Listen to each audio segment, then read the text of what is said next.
Let's dive into the darkest corners of the human mind by exploring the last interviews with serial killers before their executions. Brace yourselves as we explore the minds of these notorious criminals and attempt to understand the unfathomable depths of their actions. Number 1. Ed Cole. In an exclusive television interview, a condemned killer, Ed Cole, reflects on his life, punishment, and the suffering he inflicted upon his victims. The interview takes place hours before his scheduled execution. As the interview begins, the interviewer asks Cole about the stress he is experiencing and whether it is becoming harder or easier to cope. Cole admits that the past few days have been emotionally draining, leaving him tired and weary. But really, the last couple of days have been real emotionally, not mentally draining, not emotionally draining.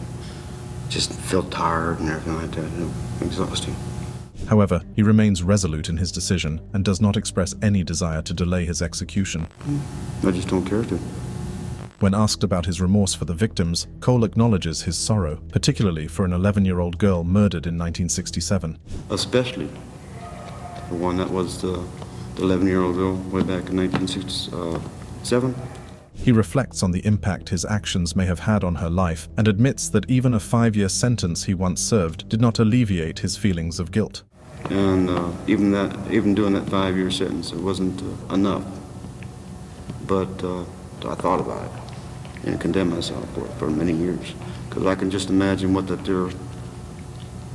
her life might have been like. Although he doesn't mention the victims' names, the interviewer asks about the religious aspect of his situation. Cole considers it a personal matter, but acknowledges its presence in his thoughts. The conversation shifts to concerns about potential pain during the execution process. Cole admits that he is worried, as it is the first time this type of execution is being carried out in the state. If I said if I wasn't concerned about that, I'd be lying. Because everybody wants to go the, easiest, most comfortable way. He hopes for a comfortable and painless end, but the uncertainty leaves room for concern. When directly asked if he believes he deserves to die, Cole finds it difficult to answer. I can't answer that question. It is the question. For what I did, yes, I think I deserve to die.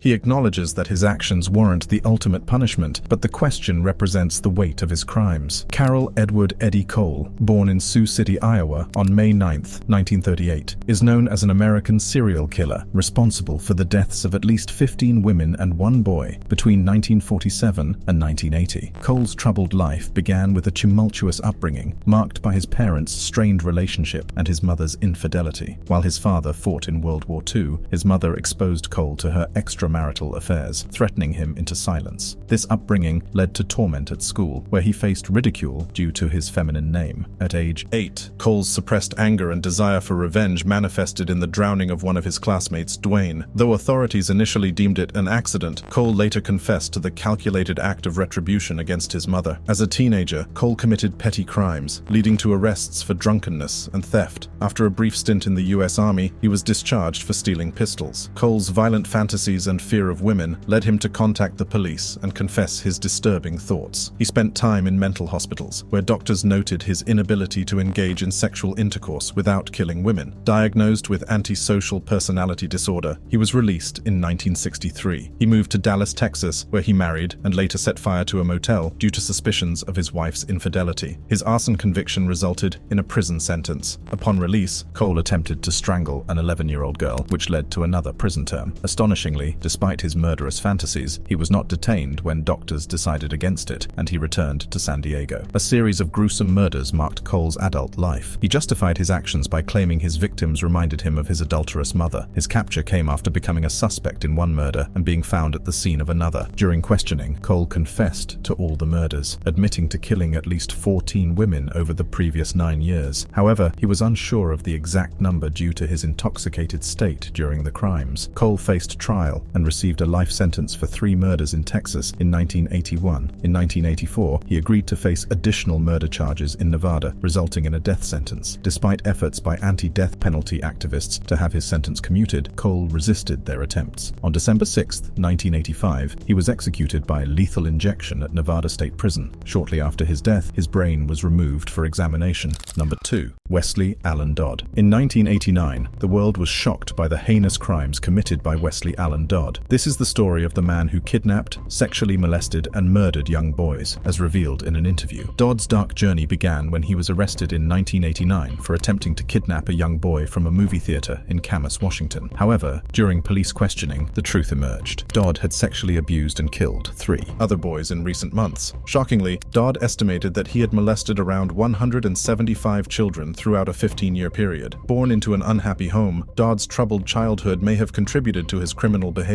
At 13, he began exposing himself to little kids through his bedroom window. He went on to molest 2 of his younger cousins and continued his crimes, primarily targeting neighborhood children while babysitting. Despite multiple arrests, Dodd received lenient punishments, reinforcing his belief that nobody cared about his actions. In 1981, Dodd enlisted in the U.S. Navy, but was discharged due to allegations of offering money to young boys in exchange for sexual acts. In subsequent years, he faced further arrests for child molestation attempts. Although he received counseling, Dodd openly admitted that it did not affect his desire to harm children. The extent of Dodd's depravity was revealed through his diary, which contained plans for kidnapping, torture, sexual abuse, and murder. On September 3, 1989, he acted on one of his chilling plans, luring 2 young brothers, Cole and William Neer, off a path in a park. Dodd bound, sexually abused, and ultimately stabbed the boys to death. Their bodies were found by a hiker just minutes later. Less than 2 months later, Dodd targeted another victim, 4-year-old Lee Aisley, whom he abducted from a playground in Portland, Oregon. He took Lee to his apartment, where he subjected him to repeated sexual abuse, photographing him in the process. The following morning, Dodd killed Lee by choking him and then hanging him from a rod in his closet. Dodd's reign of terror was halted when he attempted to kidnap 6-year-old James Kirk from a movie theater restroom. Kirk fought back, drawing attention and leading to Dodd's capture by witnesses. Dodd eventually confessed to the murders of Aisley and the Neer brothers. Police discovered his photographs, diary, and even the homemade torture rack in his apartment. In a haunting interview, Wesley Allen Dodd reveals his chilling motives and troubled past before his impending execution. His words, though unsettling, shed light on his disturbing mindset and actions. When asked why he desires execution, Dodd responds with a bone-chilling admission. He believes he would kill again if given the chance. Why do you want to be executed? I have to be.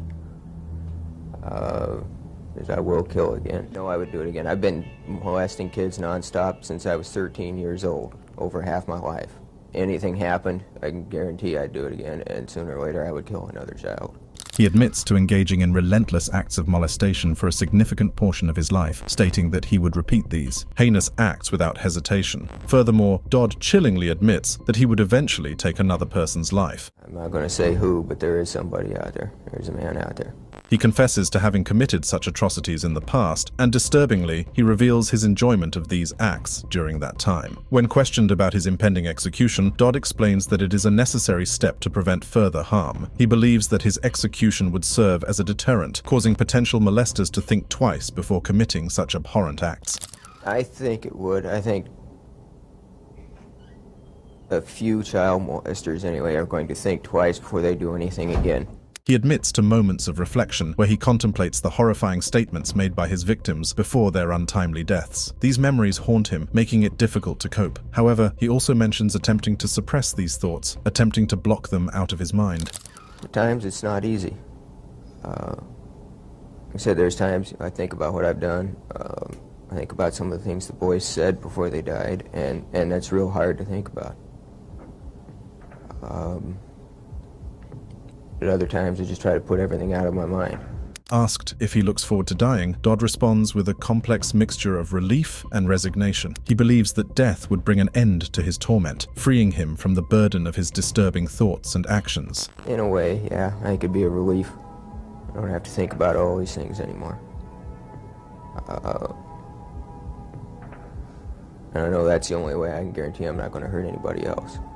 In his twisted logic, he sees death as the only guarantee that he will no longer pose a threat to others. While he claims not to want to die at this moment, he acknowledges the inevitability and proximity of his execution. In this unsettling interview, Wesley Allen Dodd's admissions provide a horrifying glimpse into the mind of a serial killer. His desire for execution stems from a twisted certainty that he would continue his reign of terror, making it evident that his actions have left an indelible mark on both his victims and society as a whole. While incarcerated, Dodd wrote a pamphlet pamphlet titled "When You Meet a Stranger," aiming to educate children about potential dangers. He faced skepticism regarding his motives, but some parents and teachers acknowledged its value in teaching children to protect themselves. Dodd also formed an unexpected connection with a woman whose father had died from a lack of a kidney transplant. Her 8-year-old son, Noah, began corresponding with Dodd, and the two developed a bond. Number 3. Velma Bullard. Velma Bullard, later known as Velma Barfield, was born into a low-income family in South Carolina on October 29, 1932. Her life of crime began early when she noticed the financial disparity between herself and her classmates. To afford small luxuries, she started stealing pocket money from her father. However, when her father discovered her actions and punished her, it marked the end of her childhood theft. Velma's adolescence was marked by sexual abuse from her father, leading her to seek escape from her home. At 17, she married her high school boyfriend, Thomas Burke, and they had 2 children together. Velma took a job at a textile plant, but had to leave due to medical issues that necessitated an emergency hysterectomy. This surgery, combined with her husband's increasing alcohol consumption, left her feeling isolated. To cope, she began taking prescription drugs such as Librium and Valium, visiting multiple doctors for prescriptions. After a heated argument with her husband, Velma left the house with her children, leaving Thomas alone. Tragically, the house caught fire under mysterious circumstances, resulting in her husband's death and the destruction of their home. Velma and her children moved back in with her parents, only for her mother to fall ill soon after their return. Her mother's illness went unnoticed as Velma began working as a caretaker for various individuals, 2 of whom also fell ill and died while